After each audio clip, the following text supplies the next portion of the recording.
بسم اللہ الرحمن الرحیم۔ السلام علیکم۔ کتاب معانی الاخبار میں شیخ صدوق امام جعفر صادق علیہ السلام سے روایت کرتے ہیں کہ امام حسن علیہ السلام کا ایک دوست تھا جو کہ بہت مذاق کرنے والا تھا۔ کچھ مدت کے لیے امام کی خدمت میں نہ آیا۔ ایک دن حضرت کی خدمت میں حاضر ہوا تو حضرت نے دریافت فرمایا، کیا حال ہے؟ اس نے کہا، اے فرزند رسول، زندگی گزار رہا ہوں اس کے خلاف جو میں چاہتا ہوں، اور اس کے خلاف جو خدا چاہتا ہے، اور اس کے خلاف جو شیطان چاہتا ہے۔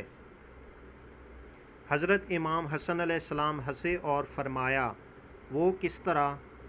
اس نے عرض کیا، وہ اس طرح کہ خداوند عز و جل پسند فرماتا ہے کہ اس کی اطاعت کروں اور کبھی بھی اس کی نافرمانی نہ کروں، اور میں اس طرح نہیں ہوں۔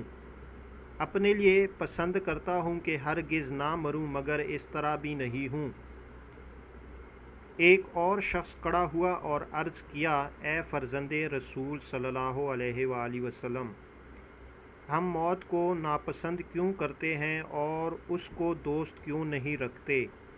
حضرت امام حسن علیہ السلام نے فرمایا، سبب یہ ہے کہ تم نے آخرت کو تباہ کیا اور دنیا کو آباد کیا، اس لیے تم ناپسند کرتے ہو کہ آباد جگہ سے منتقل ہو کر خراب جگہ کی طرف جاؤ۔